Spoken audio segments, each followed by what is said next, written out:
78 opposition MPs have been suspended. Is it now a free run for the Modi government in Parliament? We'll raise all the big questions, but first, the 9 headlines at 9. A total of 92 opposition MPs from Lok Sabha and Rajya Sabha now suspended for the rest of the winter session. 78 just today as politics over the parliament breach escalates. Opposition says it's not being allowed to question the Modi government on the security breach.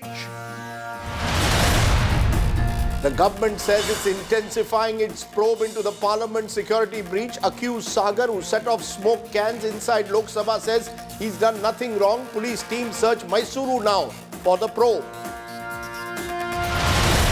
Series of one-on-one meetings between regional party leaders ahead of the India bloc meet in Delhi tomorrow. After meeting Bengal Chief Minister Mamata Banerjee, Delhi Chief Minister Kejriwal meets Uddhav, Aditya Thackeray and other Sena UBT MPs at his residence. Enforcement Directorate summons Delhi Chief Minister Arvind Kejriwal in the Delhi liquor gate case on December 21st. Second time Kejriwal has been summoned by the central agencies. Earlier he was summoned on 2nd November. KSI survey report on Gyan Vapi submitted in court in a sealed cover. Details of artifacts discovered given to court.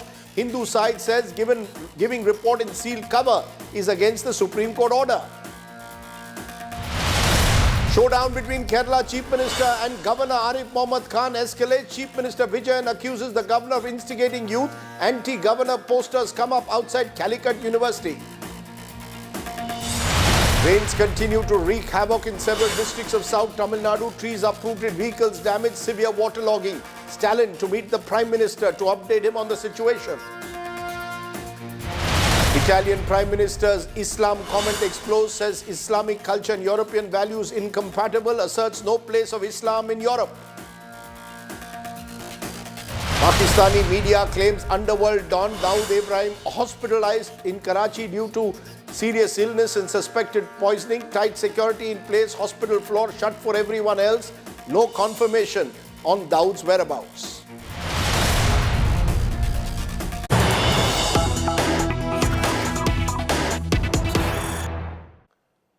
But the story that's breaking this evening, opposition MPs have now decided to come together to escalate their protests on the security breach in Parliament ahead of a crucial India bloc meeting tomorrow in Delhi. The opposition says it will protest the mass suspension of its MPs outside the Gandhi statue in Parliament tomorrow. This comes, remember, a day after where today a record number of 78 opposition MPs across Rajya Sabha and Lok Sabha was suspended, leading to a total of 92 MPs who now stand suspended in Parliament. So that's the big story that's coming in. The opposition has decided now to stage a joint protest outside Parliament today, suggesting an ever-escalation of the latest political face-off.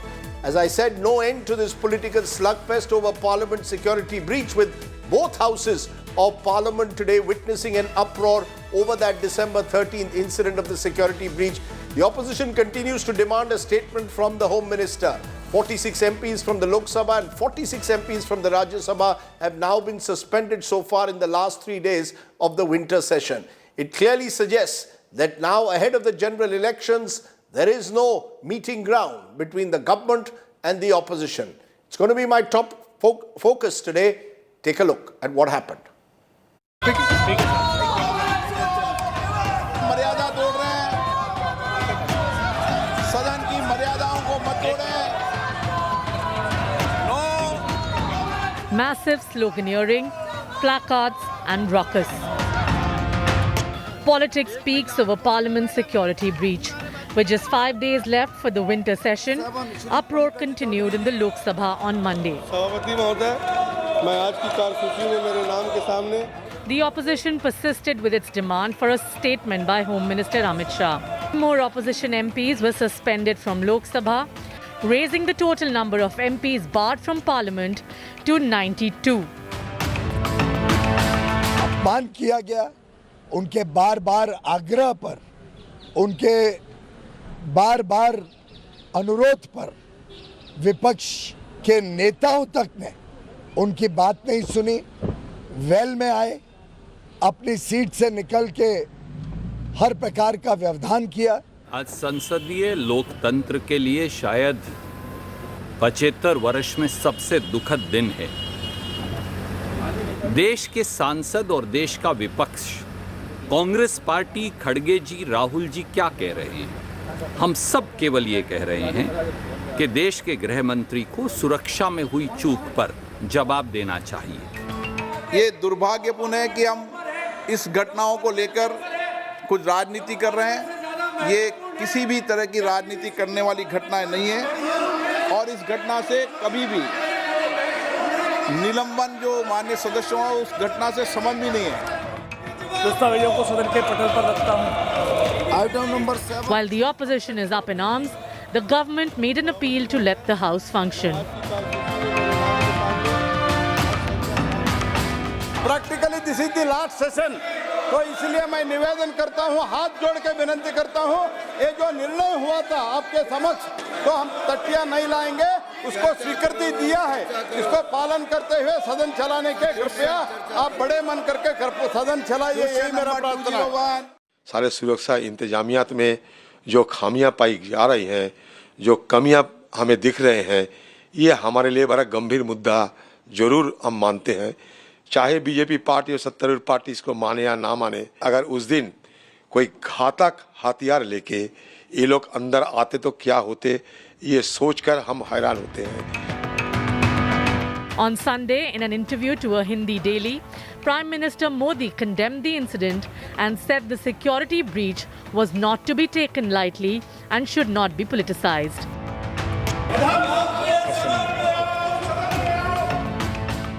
The suspension of members of parliament from both houses has only added fuel to the fire. Repeated assurances from the Lok Sabha speaker that the two are not linked has not borne any breakthrough. So expect stormy scenes to continue, derailing all constructive discussion in both houses of parliament until end of session. With camera person Pawan Kumar, Paul Saha in Delhi for India Today. I want to go first straight across to Paulomi Shah because she's tracking what's happening at the moment. Paulomi, all eyes now on the India Alliance, which we are told is having a meeting at the Ashoka Hotel tomorrow. All the opposition parties coming together. Before that, planning to do a protest in Parliament as well. Has this entire, have the last 24 hours galvanized the opposition in terms of all of them coming together? Because MPs across party lines have been suspended. What is on their, what plans do they really have?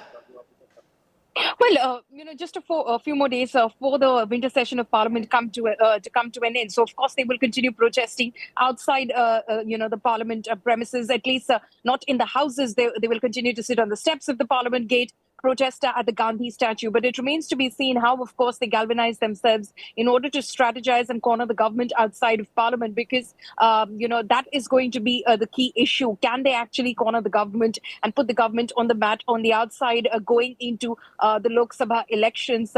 For tomorrow, of course, they will have their key strategy meeting at 10 a.m. in the morning. In Parliament, 10:30, they will be protesting at the Gandhi statue. But the key meeting, of course, at 3 p.m. at the Ashoka Hotel in Delhi, where it remains to be seen how they, of course, bring themselves together in order to, attack the government. They have been doing so on the issue of the Parliament security breach, whether they will, of course, raise the issue, the cause over which it seems that these intruders had entered Parliament, for instance, the issue of jobs and unemployment. That in terms of, that's going to be part of the strategy as well. They will be brainstorming on that. It remains to be seen how they, of course, capitalize on this moment of suspension, which is unprecedented for the first time ever, as many members of Parliament being suspended in one session. Okay, Paulomi Saha telling us that tomorrow's meeting is crucial of the India Alliance. Can they get their act together before the big general elections of 2024? The big questions though tonight. Parliament now opposition mukt. Is the Modi government now just bulldozing the opposition after its recent election victories?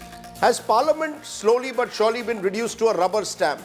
Do the mass suspensions hurt democracy, or was the opposition asking for it? Just some of the questions that we will raise. Sushmita Dev, Trinamool Congress's former MP and spokesperson, Tuhin Sinha, BJP spokesperson, Manikam Tagore, one of the suspended MPs of the Congress party, and Bishwajit Bhattacharya, former ASG, are all joining us. Appreciate all of you joining us on the show tonight. I want to come first there to you, Manikam Tagore, because it is a sense one is getting that the opposition at the moment seems to have decided, with very little time left for the general elections, escalate the conflict with the government by somehow or the other ensuring that the Home Minister is brought to the floor of the House to answer a question. Home Minister says, we have nothing to hide. How do you respond? Thank you. The Parliament session, winter session, started on 4th of December. Till 13th of December, all the parliamentary businesses ran as usual. When they brought in the Mawa Mautra's this password story also, in that time only we agitated. Therefore, all other days the Parliament functioned normally, and all other businesses, the opposition parties, all the opposition parties, 140 members of the opposition parties were together in passing those bills and others. We have our different views, but Parliament was functioning. On 13th, when the Parliament security breach happened, and that also when the BJP MP Mr. Pratap Sinha's pass, two intruders came into the Parliament and did whatever they did it. That's all to the investigating agencies. But we demanded that the Home Minister, Mr. Amit Shah, must come to the Parliament and make a statement. It would have ended on 14th itself, or in the 13th evening itself it would have ended, if the Home Minister, Mr. Amit Shah, would have come to the House and stated what he is stating to India Today or Aztec in a show with you. Why the Home Minister is insulting the Parliament first? Any time these kind of incidents take place, the Home Minister makes a statement. In 2001, when December 13th happened, 18th of December, when the Parliament reopened, first day, L.K. Advani as the Home Minister made a statement. Why Mr. Amit Shah is afraid to make a statement? Why he is afraid about his failure? This is the question. Instead, they bring in the speaker into it. They make the speaker to say things that this is different, that is different. The question is very simple. The Home Minister must come to the Parliament and make a statement. We were asking for a genuine demand. Okay, so yours is a single point demand that has led to your suspension. You're saying your single point demand is Amit Shah come to Parliament and make a statement. Tuhin Sinha, Amit Shah, the Home Minister, not making a statement is one thing. Number two is, now what do we have? 92 MPs and counting have been suspended. 78 in just a day. Do you want an opposition mukt Parliament? Are you just happy to do exactly what you want in Parliament? If anyone protests, puts up a placard, they are going to be suspended. No dialogue, no discussion anymore in Parliament. You're on mute, Mr. Sinha. Rajdeep, this is a very important issue, so please allow me some uninterrupted time, at least in the initial remarks. Number one, the Honorable Defence Minister Rajnath Ji had made the preliminary statement the very next day. Is the Congress trying to say, the Defence Minister is inferior to the Home Minister? I think the Congress needs to grow up out of this my way or the highway mentality. The Home Minister has already made it clear that pending the immediate investigation which is being undertaken by the Lok Sabha Speaker, he will make a detailed statement. Please try to understand, these are the last few days of the penultimate session of the 17th Lok Sabha. For a government which believes in optimal utilization of time, at least 3 of the Lok Sabha sessions and Rajya Sabha sessions in this term, in the 17th Lok Sabha and Rajya Sabha 17th Lok Sabha term, have had productivity over 100%. You've seen people working till 12 in midnight. Important bills need to be passed. In that situation, contrived disruption by the Congress party and the India alliance reeks of a deliberate attempt to obfuscate the issue. They are talking about Mr. Pratap Simha. I am telling you that the information available right now suggests that at least 2 recce's were made on passes issued by an opposition MP. Shouldn't that also be a subject matter of investigation? It's a complex investigation. What has happened, and obviously we know the proximity of these culprits with TMC leaders. The lawyer who has jumped to defend was a permanent attendee at the Bharat Jodo Yatra. So all of these issues require thorough investigation. The Honorable Defence Minister's statement should have sufficed. The fact is, today, Today, if this ND alliance thinks that they can go to the people and seek sympathy, let me tell you that the people of the country are disgusted with this behavior of the opposition, and that is why they punish them time and again. And yet What the stops, opposition doing does not do. Sinha's strong statement, but what stops Home Minister Amit Shah from making a single line statement? He just has to get up in Parliament and make a single line statement. Why make this an ego battle? If you want Parliament to function, the Home Minister has to just get up and make a statement saying we are investigating. Simple. What is it? What is the prestige issue involved here? Two things, if they feel they can bully the Home Minister into making a statement, he will make a statement when he's prepared to make a statement. Unlike Rahul Gandhi, who jumps to make a statement which is fallacious, which is completely ignorant on facts. When Amit Shah ji speaks, like he spoke on Manipur, he can speak, endlessly for 2 hours. So you are the one who was struggling with facts. Rahul Gandhi is the one who is ignorant on so many aspects. When Honorable Home Minister will make a statement, he will make a very detailed statement. But why are you getting so jittery? For a government which has put the maximum emphasis on national security, your records show between 2005 and why don't you want to discuss the 8 ISIS operators who have been remanded today in Bellary? All of this should be discussed. But you just want to hold the Parliament to ransom like you did on previous occasions. Okay, I will come back to you, Tuin. Do you want to respond, Sushmita? Parliament, according to the government, is being held to ransom by opposition MPs who are demanding the Home Minister's statement. Wait for the inquiry. Home Minister will make a statement. Now, this has been playing out for the last 3 days. Rajdeep, I don't want to repeat what Manikamji said. I agree with him. But what I'd like to point out is that at least BJP should not be lecturing the current opposition on disruption and holding the Parliament to ransom, because they did it infamously during UPA 2. For days, the Parliament didn't work. And please note, if you want to talk about history, that time the Speaker did not suspend anybody, because there were backroom talks. They were trying to find a solution between what the opposition wanted and what the Treasury benches want.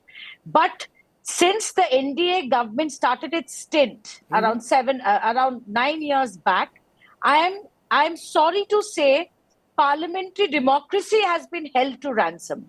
Whether it's surpassing the standing committee, whether it's rushing a budget within minutes, whether it's pushing through bills, whether it is not allowing discussions on the topics that the opposition want, this has been the trend. 92 members of Parliament have been suspended. Suspended for what? Because they're asking the Home Minister of the country to come and give a statement. Because they're entering the well of the House, they are showing placards. According to the Speaker and the Chairperson of the House, they are disrupting the House. They are not allowing the House to function. Rajdeep, if the opposition has a legitimate demand, is the Home Minister of India God that he can't come to Parliament to give a statement? We are not saying give us a conclusive statement on what are the results of the investigation. We are saying a serious breach of security has happened.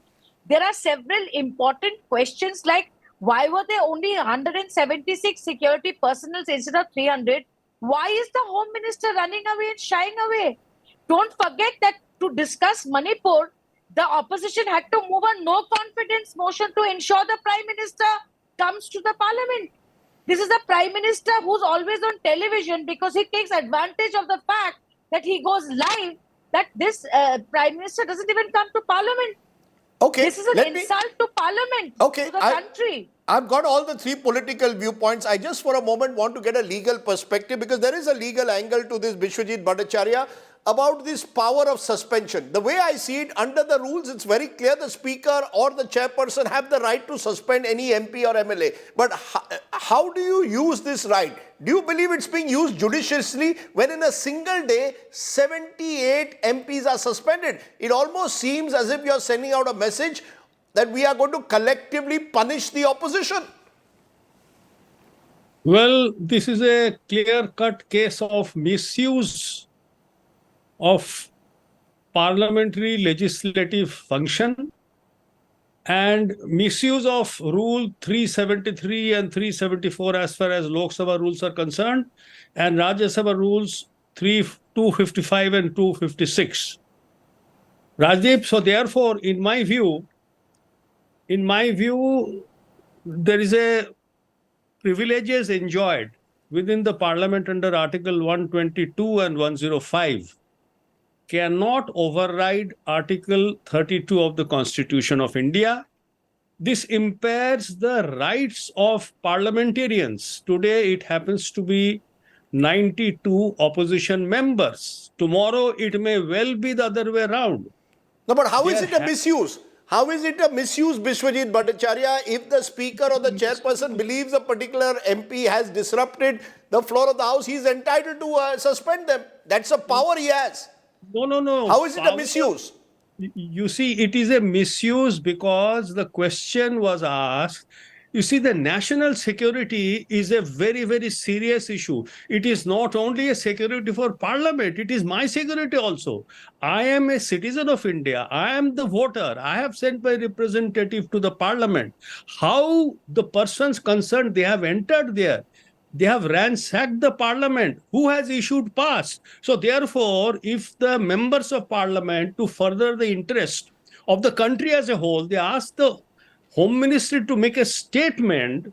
So I feel this is a misuse because 92 members of parliament being suspended is disproportionate. This raises a serious question. This raises a serious question as to how the parliamentary democracy in India is being run.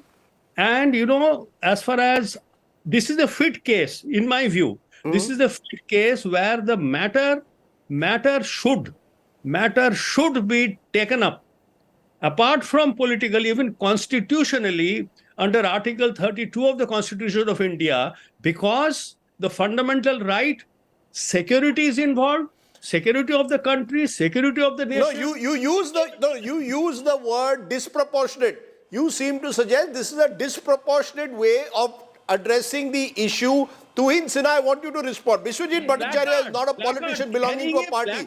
First, the prima facie, a number of people, even journalists who have covered parliament for years, were a bit astonished at the manner in which this has happened.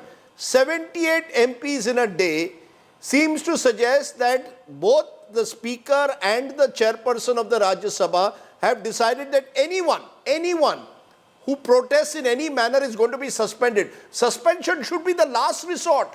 It now seems to have become the first resort. That is the danger here. That the moment anyone says anything against the government in parliament, you will be suspended. Rajdeep, in this present term, we have seen even women MPs fighting with or beating up, marshals during one of the debates. So I don't think, I would much rather... No one is excusing bad behavior. Tuhin Sinha, let's make a distinction between bad behavior if an MP behaves badly with the marshals. Here you seem to be suspending them simply for protesting against what is seen by many as a legitimate demand.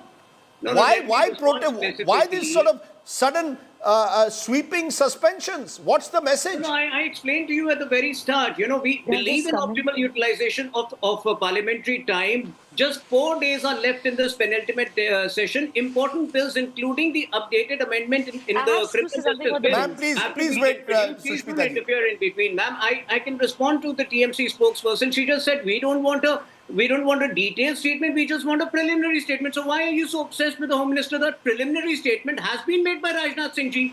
Didn't you hear? Don't you like him? The point is very simple. On the other hand, Rajdeep, look at the way Rahul Gandhi has gone to the extent of condoning it by blaming it on unemployment. You blame, on the one hand, the seriousness of a national security attack. And on the other hand, you're condoning it by saying what is the message? Tuhin Sinha, what is the message when in a single day a record 78 MPs have been suspended? Is the message we will not tolerate anyone from the opposition raising questions about us? Is that the message? The message is clear. Parliament is not for time pass. Parliament is for inaction of important business. And this is precisely what the people of this country want. Okay. I'm challenging these people. Go and seek a mandate on your suspension. Try for sympathy. You will not get it because people are sick of your behavior. People want serious business. People want serious discussion. I am asking you a simple question, Rajdeep. At what age should you get employment? 22, 23, 24? You don't wait till 38. If you wait till 38, you're not unemployed. You are unemployable. You are an urban Naxal who's basically against the idea of an elected government. No, Don't these are, justify- but Tuin Sinha, don't justify my those people. issue to you, and I will ask you Don't for the last justify time. the act of What those is the, you're people. saying the Please. message being sent out by the government is Parliament is not for time pass, Parliament is for passing legislation, Even it's not we for want to disruption. discuss important issues, Rajdeep. Okay. 8 ISIS operatives have been arrested today. We want to discuss that. We want to bring it to the fore, but that is not happening because of the disruptive attitude of this. Okay, I will ask Mr. Manikam Tagore and then come to you, Sushmita. Manikam Tagore, Tuin Sinha 3 times today on the show has said Rajnath Singh made a statement saying the government is investigating the security breach. Is that not sufficient? Why this insistence on only Amit Shah?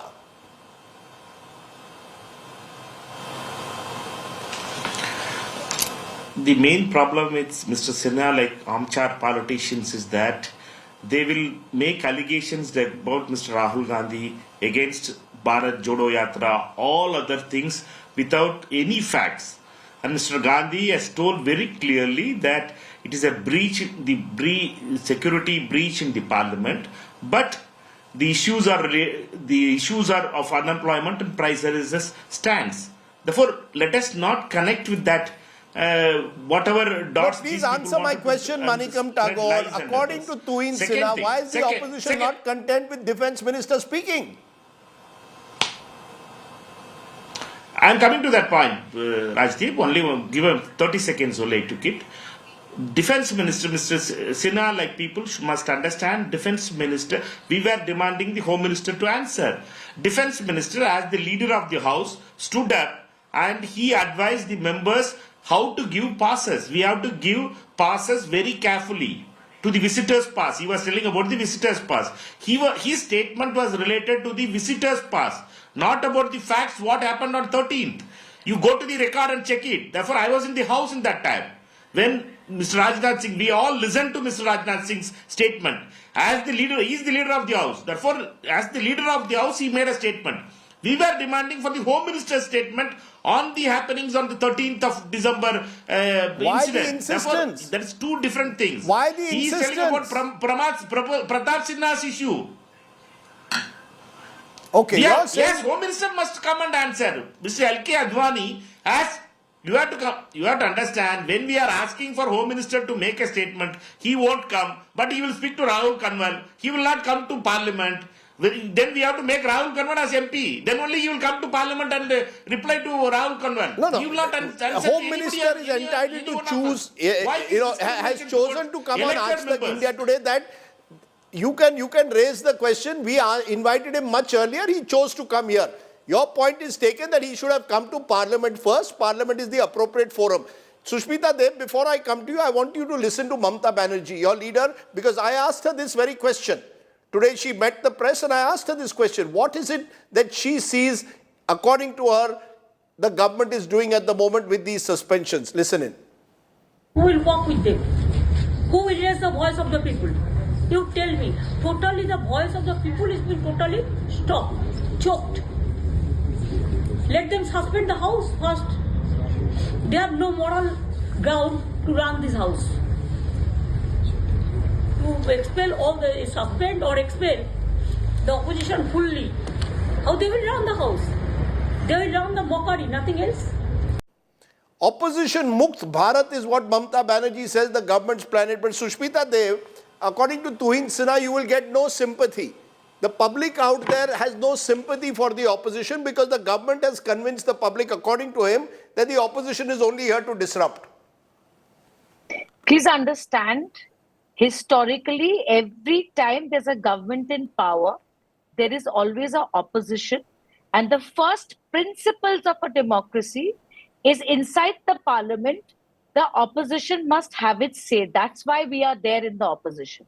To say public sympathy and things like that are callous statements as far as I'm concerned.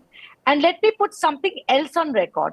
apart from the fact that Rajnath Singh ji is not in charge of internal security or police or security of the parliament, it's not his subject. Apart from that, let me put on record, and Mr. Sinha should listen very carefully, that while the MPs were raising this issue in Rajya Sabha, 2 bills were passed in 15 minutes. So please do not tell the viewers of this channel that y'all are actually holding anything back. It has become the new normal when the parliamentary rules say that unless the house is in order, no business can carry on. But this government shamelessly continues with the business of the house while the opposition MPs are trying to raise something. So there is no question of the parliament being held ransom. The parliament has been run just like a fascist would run it. That's how it's been run. No, you're And making that's very what strong words. You're viewers saying need this to parliament understand. is being run like a fascist would run it. The question is, according to Tuhin Sinha, the public out there doesn't care, he says. He says the public doesn't care if the opposition disrupts parliament. The people are with Prime Minister Modi. Rajdeep, if everything is going to be gauged by electoral victories and defeats, then in that case, you should not allow the people who have the lesser mandate or lesser numbers to even sit in parliament. Then just say whoever has got the more numbers, only they will sit in parliament. Opposition has a role, and that's why we are a democracy. We may win an election, we may lose an election, but opposition has a role to play, and that's why we are not a banana republic. We are a parliamentary democracy.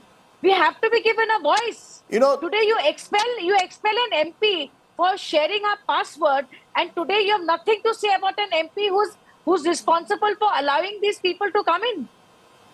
It's totally different rules. Tuhin Sinha, from picking up from what Sushmita Dev is saying, she's saying that this is the first sign of fascism. You know, opposition Mukt parliament. This is the Gujarat model according to the opposition being brought to Delhi. In Gujarat also, when Prime Minister Modi was Chief Minister, whenever the opposition would protest, there would be mass suspensions, mass expulsions. This is bad for parliament. This is not what parliament should be. Do you agree with that? That this could lead Tuhin Sinha, the government's approach is, just as you say the opposition is my way or the highway, so is the government's approach. The government is supposed to, its responsibility is to run the parliament. The treasury benches, the government has to run parliament. What efforts has your government made to get parliament functioning? Rajdeep, you can recheck if you don't remember. This is the first time, perhaps, or on rare occasions in this session or in this term, basically, Parliament has sat well past midnight to discuss important bills, including on Kashmir, including on women's reservations. So please don't blame us, as a fascist, fascist governments don't work past midnight to include everybody's voices. That's point number one. But yes, reckless behavior which opposition parties would often get away with. And I will give you specific examples. When, the Rafale issue was being discussed and Nirmala Sitharaman ji was making a statement, I still remember Rahul Gandhi and his party were throwing paper plates. That behavior will not be tolerated. I think the opposition needs to behave a little more responsibly. Derek O'Brien has a habit of tearing bills whenever they are introduced, whether it was Telangana bill in 2014, whether it was farm laws. So I think that behavior will not be tolerated because we expect a more mature, a more evolved behavior by the opposition parties. If they're capable of it, well and fine. Otherwise, like I said, they can try their luck and seek sympathy with the people. Vishwajit Bhattacharya, is there therefore a belief that if you engage in reckless behavior, if you throw paper or you put up placards, you will be suspended? It cannot be that you can get away with bad behavior, is what the government says. We are not going to be like previous governments which will tolerate such behavior. They have a majority and they have their rules. How do you respond? I respond because the only allegation level against these, they have carried placards. And this is such a serious issue, Rajdeep, that there is a security breach inside the parliament and they have come from outside. So it's a national security issue. And if this is not the time the Home Minister to come and make a statement, and there are two issues. This is a disproportionate, as I've already stated. This is total misuse. This is gagging the opposition. This is not the way parliamentary democracy functions. So what is the speaker? Mr. Bhattacharya, what is the speaker or chairperson of the House to do if the moment Parliament starts at 11 a.m., the opposition either enters the well of the House or starts shouting, slogan shouting, saying Home Minister, Parliament mein aao. What is the speaker supposed to do? No.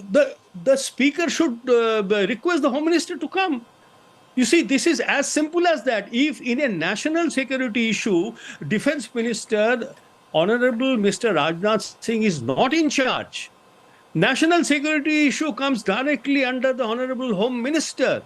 So you're telling me the speaker should be asking the Home Minister to make the statement. You're saying rather than suspend the opposition, the speaker's role is to ensure the Home Minister comes to the House. Suspension is emasculating the parliament, and now they are passing all the bills in the absence of parliaments. I think this is the time where, as the sentinel on the cui viva, Supreme Court should step in, because in my firm view, Article 32 right, fundamental right of 92 parliamentarians have been abridged and abrogated. How can the Supreme, Mr. Bhattacharya, the Supreme Court, Parliament is sovereign.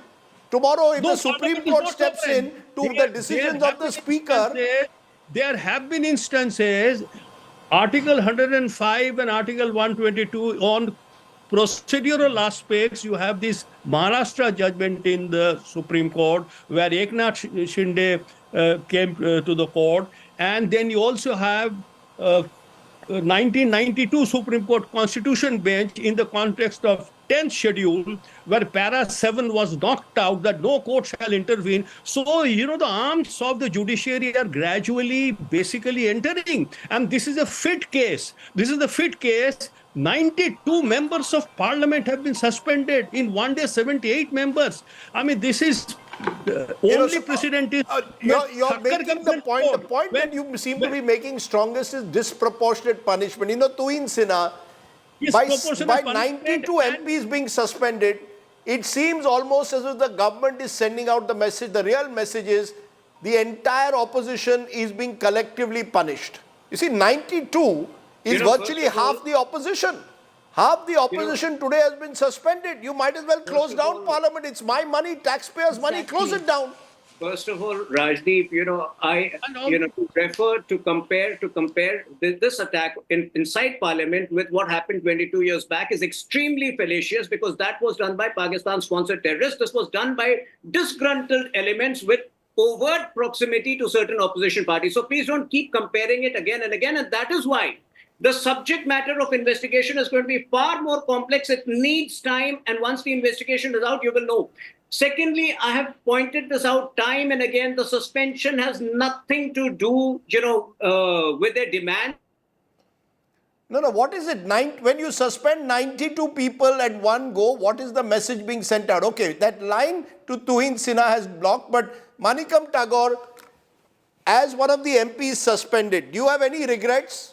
You are being accused of taking placards, shouting, entering the well of the House. I met Sharad Pawar the other day and he said in his 50-year legislative career, 50 years, he's never been into the well of the House.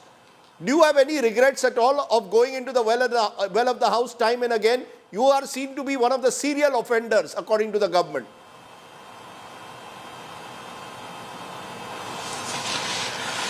No, I don't have regrets, but as I am voted here, I am sent as a representative to raise the voice of the people. When I am not allowed to raise the voice of the people, I'll try to do whatever it takes to take the attention of the chair.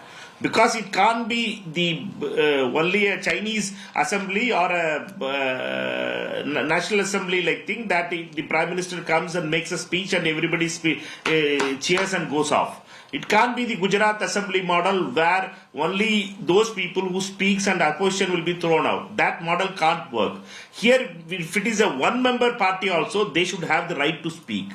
That is the parliamentary democracy's strength. BJP has been only two-member party. In that time also, they had a voice. Therefore, let us not support this decision of the government to throw the parliamentarians out of the parliament and say that they are offenders. We are not offenders. We are also elected by people and we wanted to raise the people's issue. And we want, because when the mics are not given, when when the cameras are not on us, what else we can do? We can only shout. I will leave it there. What else we can do? I will leave it there. I will leave our audiences to think about arguably one of India's greatest parliamentarians, someone who was associated with the setting up of the Bharatiya Janata Party, former Prime Minister Atal Bihari Vajpayee. Mr. Vajpayee was very clear. Every party must have the right to have his or her voice raised in Parliament. For much of his career, Mr. Vajpayee was an opposition politician. And remember, in the age of Jawaharlal Nehru, one of the features was that the likes of Atal Bihari Vajpayee were able to get their voices heard, even though the Jan Sangh then was a much smaller party. The truth of the matter is that you need the government and the opposition to work together. That's what parliamentary democracy is, to listen to the other side, to be able to have a genuine debate. Unfortunately, a lot of bad blood now has stemmed into Parliament. This has led to a complete breakdown between the government and the opposition. And that is not good news for parliamentary democracy. Think about it. Thank you to my guests for joining me. Let's turn to my other top story. Congress President Mallikarjun Kharge today launched a crowdfunding campaign, Donate for Desh, for the Congress ahead of the 2024 Lok Sabha polls. The campaign says it aims to empower the party to create an India rich in equal resource distribution and opportunities. On the other hand, the BJP is questioning, is the Congress really such a poor party that it needs to now do crowdfunding? Take a look. Just months ahead of the 2024 Lok Sabha elections, the Congress has launched its biggest crowdfunding campaign, Donate for Desh. Launching the campaign, Congress President Mallikarjun Kharge cited similar fundraising efforts by Mahatma Gandhi. Kharge donated 1,38,000 rupees. सिर्फ अमीरों के ऊपर ही अगर आप भरोसा करके काम करते जाएंगे तो ये कल के दिन उनके कार्यक्रम को और उनके पॉलिसीज को हमको मानना पड़ता है और इसी ढंग से महात्मा गांधी जी भी सब लोगों से डोनेशन लेकर ही देश को आजाद कराया है. The Congress is urging supporters to donate in multiples of 138. The crowdsourcing campaign will remain online till December 28th, the 138th foundation day of the party. After that, the party will launch campaigns on the ground. The BJP has attacked the Congress, calling the fundraiser as an attempt to siphon off public money to enrich the Gandhis. The Congress has run a similar crowdfunding campaign in 2018 as well, but it did not get much traction. The party has been unable to match the BJP in raising funds. As per the most recent disclosures to the Election Commission, the BJP's assets have jumped from rupees 781 crore in 2013-14 to 6,047 crore in 2021-22. Whereas the Congress's assets stood at rupees 806 crore in 2021-22, up from 767 crore in 2013-14. The Congress crowdfunding campaign comes just days after income tax raids on businesses linked to a party MP yielded 351 crore rupees in cash. The fear is this could cloud the party's messaging. Bureau Report, India Today. Let's turn from there to tonight's ground report, which comes from Mumbai, because in Mumbai now there is a new political face-off, this time with the Adani group at the center of it. The face-off is over Dharavi Development Project, Asia's largest slum, which is to be handed over to the Adani group for reconstruction. Uddhav Thackeray is leading the charge against the Adanis, claiming that the entire Dharavi project is being done to ensure that the Adanis get windfall gains on the behest of the BJP government there. Take a look at tonight's special report.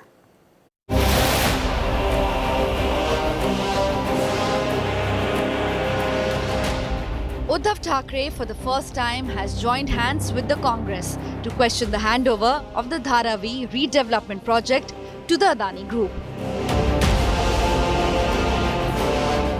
The Shiv Sena chief has alleged that the Maharashtra Vikas Aghadi government, headed by him, was pulled down to award the project to the Adanis. ही आपली घोषणा महाराष्ट्रातल्या कानाकोपऱ्यात गेले. तुम्हीच सगळ्यांनी नेली. 50 खोके एकदम okay. पण आता यांना 50 खोके कमी पडायला लागले म्हणून धारावी आणि मुंबई गिळायला निघाले ते बोके. यांना 50 खोके आता कमी पडतायत. यांची मस्ती वाढत चालले आणि यांना असं वाटतंय की आपल्याला कोणी जाब विचारू शकत नाही. Chief Minister Eknath Shinde was quick to strike back after Uddhav's rally against the project on Saturday. सॅकलिंग नावाचा जो कॉन्ट्रॅक्टर होता त्याचं कॉन्ट्रॅक्ट का रद्द केलं? जर तुम्हाला अदानीला विरोध होता तर सॅकलिंगला विरोध करण्याचं कारण काय? त्यामुळे मला वाटतं काही तडजोडी तुटल्या असतील आणि त्यामुळे हे सगळं घडत असेल. हे पूर्णपणे विकास विरोधी आहे. Dharavi has a population of over 10 lakh with about 80,000 structures in the heart of the ever-expanding city. A tender for the development of Dharavi project was first opened in 2018, which was won by Dubai-based consortium Seclink. However, in October 2022, a fresh tender was floated, which was won by the Adani Group. After Uddhav Thackeray held a rally against Adani, the company issued a statement that the tender conditions were finalized during the Thackeray government's tenure. The business group says that the terms have not changed after the project was awarded to them. There's always been a lot of politicking that has happened around the development of Dharavi.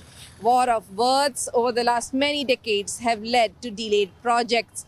But certainly, what do the people of Dharavi really want? A home that they can call their own? People in Dharavi currently live in 100 square feet homes. Under the slum rehabilitation schemes, eligible residents will get 300 square feet flats. But under the Dharavi redevelopment project, residents will be getting 300 plus 17% extra, which is about 351 square feet. The residents are demanding 500 square feet flats. हमको घर के बदले घर मांगता है और जो राजनीति चल रही है ना वो राजनीति ऐसा है क्या जो अदानी जो डेवलप कर रहे हैं उससे हम लोग सहमत है मगर जो डेवलप कर रहे हैं हम लोग को कुछ उसके बारे में कुछ मालूम नहीं है. इन लोग सिर्फ बोल रहे हैं कि डेवलप होगा 500 का देगा या 450 का 300 का देगा. इसका कोई अभी तक किसी को मालूम नहीं है इस धारावी में. तो ये पहला ज़रूरी होना चाहिए कि आपको कहाँ पे घर देने का है, कितना देने का है. सर्वे भी होता है मगर होता कुछ नहीं है. हम लोग ये आशा लगा के बैठा है कि कब हम लोग जाएंगे बिल्डिंग में, हमारा खुद का घर कब होगा, वो हम लोग आशा लगा के बैठा है बट वो नहीं हो रहा है. The residents of Dharavi are hoping that there are no further delays and the project finally takes off. With Vidya in Mumbai, Bureau Report, India Today. Let's take a break at this point. When we return, we'll turn to tonight's Get Real India story. It's one you don't want to miss. It comes from Darbhanga in Bihar. Back in a moment. You're watching the news today. News without the noise.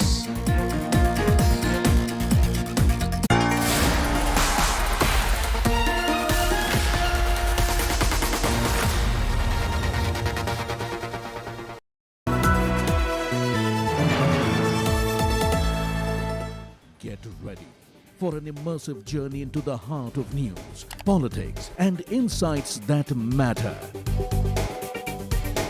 Join India Today now on WhatsApp. Scan the QR code.